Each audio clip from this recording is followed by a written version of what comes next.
Local banks will sometimes go up to 90% combined loan to value. I don't necessarily recommend that. I think that's over leveraging your primary residence. I think a more conservative approach is to keep your combined loan to value below 80%. So what is the math that goes into calculating what your available home equity line of credit potentially can be? So welcome to the STR Home Financing Podcast, where we believe a legacy is something you build, not just something you leave behind. And now, here's your host, Jeff Chisum. Hey, this is Jeff Chisum with STR Home Financing. Welcome to episode 8. Thank you for joining me today. Very excited to share a solution to a very common challenge for entry point into the asset class of vacation home short-term rental. So today we're going to talk about how to create your own bank account where you can rinse and repeat funding your 10% down for the 10% down second home occupancy loan, your closing cost, and the funds that you'll need to make a property rent ready. So for most people, you don't have just a surplus of savings so that you are in a position where you can comfortably go out and spend that kind of money that you need for down payment, closing costs, and making a property rent ready. So for many of my clients, this strategy has put them in a position where they can leverage assets that they already have and not put the squeeze on their personal finances, their personal savings, their personal bank account. So kind of my joke is you don't have to skip buying the cup of coffee or playing the round of golf to put yourself in a position where you can kind of gather up enough savings to put yourself in a comfortable position to do that. So how do we do this? Well, common strategy is to secure a home equity line of credit, a HELOC, against property that you already own, and you can leverage static equity that you have just sitting there that's not doing anything for you. So we can take this static equity and we can grow it by investing it in these vacation home / short-term rentals. So why is that a common strategy? Why do people like it?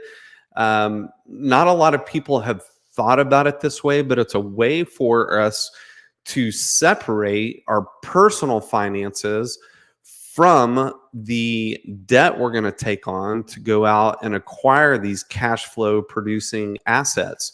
So in most scenarios, the most common opportunity is to secure a HELOC against a primary residence. Now, there are some banks out there that will do HELOCs on a second home, an investment property.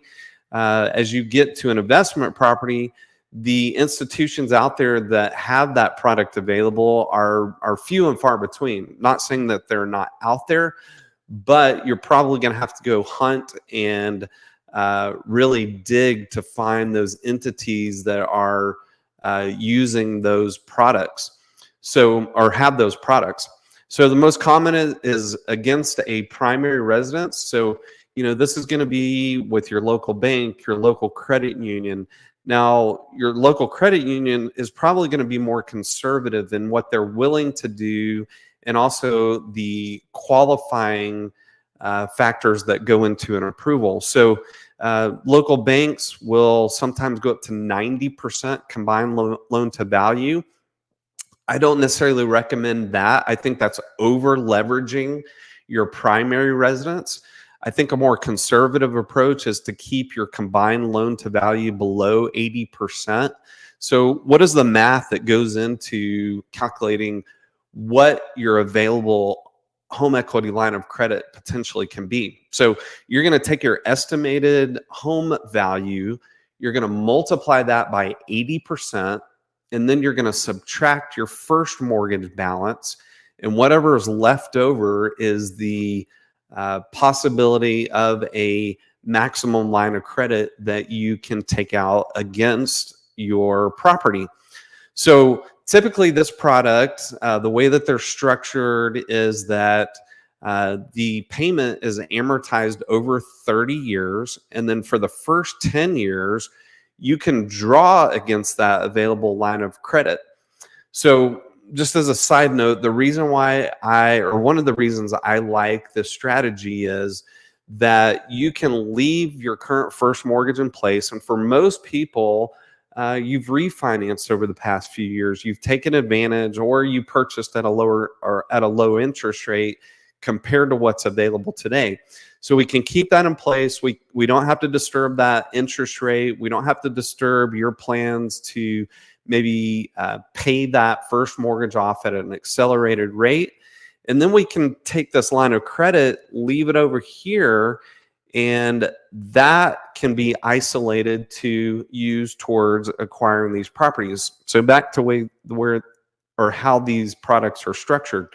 So a 30-year amortization, 10 years, you can draw from it. The first 10 years, it's an interest-only payment. So it puts you in a position where you've got a lower liability in the case where you're getting a property rent ready. It's a little bit of a squeeze. You have that lower liability. And then maybe, there's a period of time where everything is due at once, or you have unexpected things come up. It leaves you in a position where you've got that lower liability with the interest only payment, but it's amortized over a 30-year period of time. The other reason why I like the HELOC is you only are paying on what you need in the present. So if you've got a $200,000 line of credit, you only need $100,000 for your 10% closing costs and making a property rent ready. Your interest only payment is going to be based on that $100,000. Where if you did a cash out refinance for $200,000, you've got a new mortgage that combine that first mortgage with the $200,000. You got a check cut for $200,000, and right out of the gate, you've got a payment, principal and interest payment amortized over 30 years. That's going to be due every month, and you may not use it for a while. And then when you do use that money, it may not be for that full $200,000. So you've got some flexibility in that you're only paying a payment on the amount that you draw out of the line of credit. So that's another advantage, another reason why I like the line of credit strategy. Isolating that debt. So we're going to isolate that acquisition debt for down payment, closing costs, and making the property rent ready. That way, when we run our numbers, we're going to run it where the burden of repayment is on that acquired property. So your numbers, when you're analyzing a deal, ought to include that debt. It ought to include that property performing at a level where it can repay that line of credit.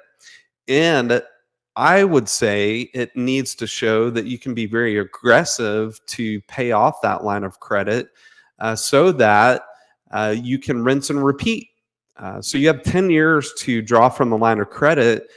I would say pretty aggressive would be that you're paying it back within 2 to 3 years, and very viable with a lot of these properties, short-term rentals. And why people like them is they're generating significant cash flow to the point where you can pay that back fairly quickly. So this is going to be the strategy for someone who wants to build a portfolio.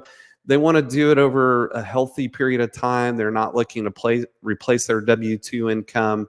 The cash flow isn't as necessary for supporting your lifestyle, but it can help build your portfolio moving forward. So you buy the property, all the numbers work out to be aggressive to pay the line of credit back.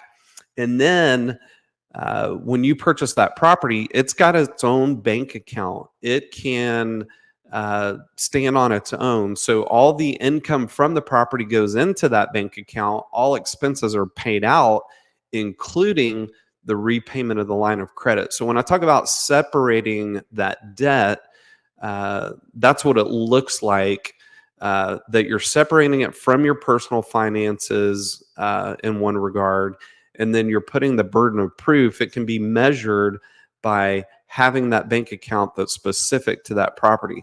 Hope this has equipped you with information that you didn't have before, maybe a different way of thinking things, and it's equipped you and put you in a position to take action and go out there and build that lifestyle asset portfolio that you've been dreaming about. Until next time, take care. Jeff Chisum is a registered mortgage loan officer, NMLS 673623 for North Point Bank, NMLS 447490. North Point Bank is an equal housing lender. All programs and products discussed on the show are subject to change without notice.